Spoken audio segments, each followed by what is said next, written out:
كويس. وانا ليا حق ليه عم تخزيهم؟ وانا ليا حق. اعطيني عنوان واحد كده وقايمه ماشي. لحظه ما بدي مش حقي زي ما هو حقك. اوكي بس اعطيني بس عنوان. ليه خزقتيهم؟ دينا مش حابه اتكلم، بس هو بجد لو في حاجه اقول انا ببلش بقي فوله والله. يعني انا لو ارتحت لكم شويه هحكي لكم قصه حياتي، بس انا لو فيها اقول يعني عندي غلطات في حياتي عملتها دفع هم ثمنها كتير. لما عرفت ان ماما اكيد حتما كانت اصعب اللحظات بالنسبه لي. وفي جالي كده انتكاسه كده، كانت بعد كده كان فيها جالي انتكاسه كده، تعبت في اثناء العلاج بعد العمليه. الدنيا هديت خالص. انا بقول لاي شخص زعل انا اسف. السلام عليكم متابعينا، اتمنى ان تكونوا بافضل حال. فضلا اشتركوا في القناة وفعلوا زر الجرس ليصلكم كل جديد، فهذا دعم كبير لنا لنستمر في تقديم محتوى مميز. دعونا نبدأ. سؤال انسحاب الراقصة دينا، ما هو السبب وراء انسحابها؟ رد ملك زاهر على الجمهور، توضيح موقفها من ارتباطها. غلط رانيا يوسف، ما هي الخطأ الذي أثر على حياتها؟ أصعب لحظة لكندا علوش، ما هي اللحظة التي شكلت تحديا لها؟ اعتذار أحمد حلمي، ما السبب وراء اعتذاره؟ لازم تسمع الفيديو للنهاية لفهم التفاصيل. مش عايزه اعلن عن سني موجود على ما بحبش اقوله لان انا بخاف من الحسد. رقاصه يعني كذا، يعني رقاصه لازم تكون بتخطف رجاله من مراتاتهم، لازم تكون بتسكر وبتشرب مخدرات وبتنفض الرجاله. منى زكي عملت رقصه ولبست استرتش تحت البتاع، كان دمها شربان، بس هي ما عملش دور راقصه خالص عمرها. يعني منى زكي اذكى من كده بكتير. ورانيا يوسف لا رانيا يوسف ما بتعرفش ترقص، انا من وجهه نظري ما بتعرفش ترقص خالص. يعني هي انا شفتها لابسه بدله رقص ضحكت. هي لوسي احيانا تسكت واحيانا تطلع كده يعني. ولما طلعت ما حدش بيرد عليه، ما بحبش ارد عليه. على سيره محمد رمضان، انت سبق وصرحتي انه بحال ما كان متزوج وتقدم لك بالزواج كنتي رح توافقي. اتجوزه على طول، ده جميله خالص. طب اليوم بحال طلب ايدك بتوافقي تنزلي ضره على زوجته؟ لا ضره لا. ليه لا كده. انا بتكلم على ان التايب الرجاله ده انا احبه. شيرين عبد الوهاب انا زعلانه منها قوي. ليه؟ علشان هي ضحت بفنها قدام حاجات عبيطه. كويس. وانا ليا حق. ليه عم تخزيهم؟ وانا ليا حق. اعطيني عنوان واحد كده وقايمه ماشي. لحظه ما بدي مش حقي زي ما هو حقك. اوكي بس اعطيني بس عنوان. ليه خزقتيهم؟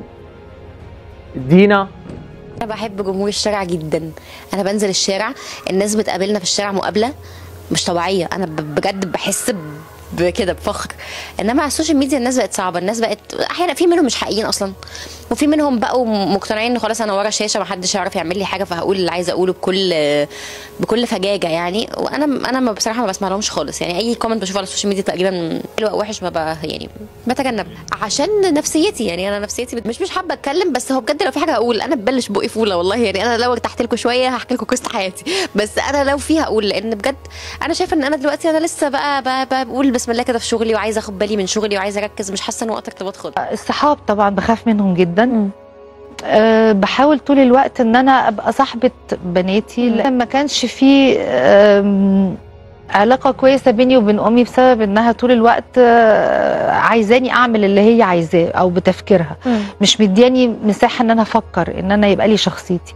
انا مع بناتي دلوقتي لا، مدياهم مساحه حريه. يعني عندي غلطات في حياتي عملتها دفع هم ثمنها كتير، فدي برضو طول الوقت معيشاني في ذنب ان انا كنت مثلا اتجوزت ما كانش المفروض اتجوز علشان اخلي بالي منهم. طب انا كنت بشتغل طول الوقت، فمثلا بنتي الصغيره ما قعدتش معاها وقت كفايه في الوقت اللي انا كنت المفروض بعمل فيه بيت، بعمل استقرار، بعلمهم بشكل كويس. فهي طول الوقت محسساني ان انا مقصره، ان انتي ما قعدتيش معايا الفتره الكافيه.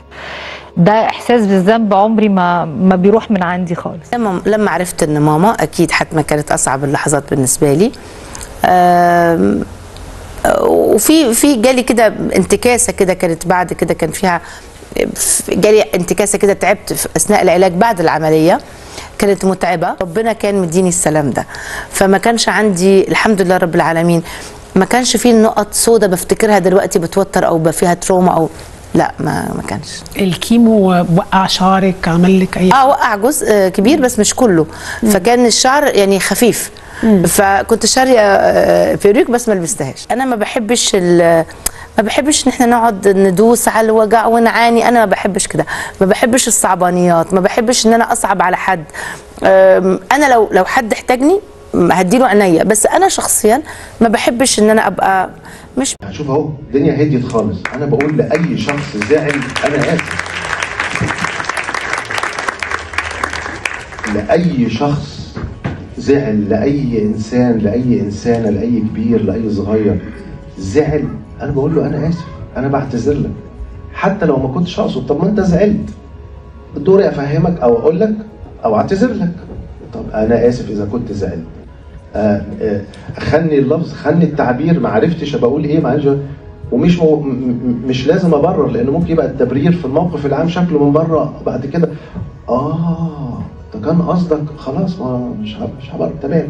ولكن الاعتذار زي ما بيقولوا شجاعه طبعا، فلازم يبقى يعني اعتذار نقي. هو ده اللي انا بسميه اعتذار خالي من اي شوائب لها علاقه بالمصلحه.